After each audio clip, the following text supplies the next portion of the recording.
Después que alcanza na poco más o menos 1,000 persona ya el yarin di cuerpo que legalmente envuelto ng negosyo de droga na entero syudad, papensa ahora el PNP el necesidad de poner con un public rehabilitation center aquí na syudad.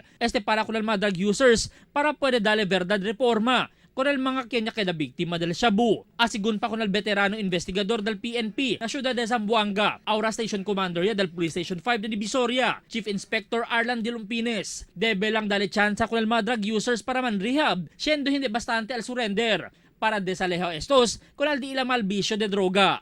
Undergone yung schooling po na narcotics investigation for almost 6 months scale. El minimum rehab diaton is 6 months and maximum is 2 years. So once man rehab sila, man subject sila dila cuerpo for rehabilitation, amos el time frame. So by that time siguro si pwede tinya el psychiatrist or psychologist el kentabi siya kunila si na findings na bonamente sila, that's the time release ko nila.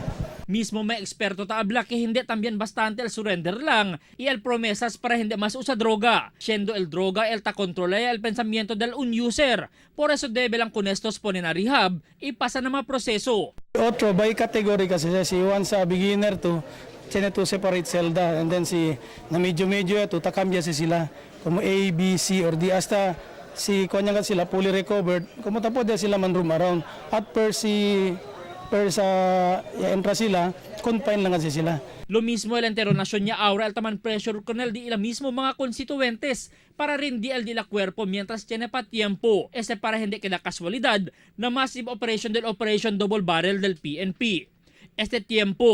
Operasyon amo el konsentra asigun con el mga high value targets di ila. Ipone también sila atensyon hasta el mga small value targets también. Albert Luna, Dateline Zamboanga.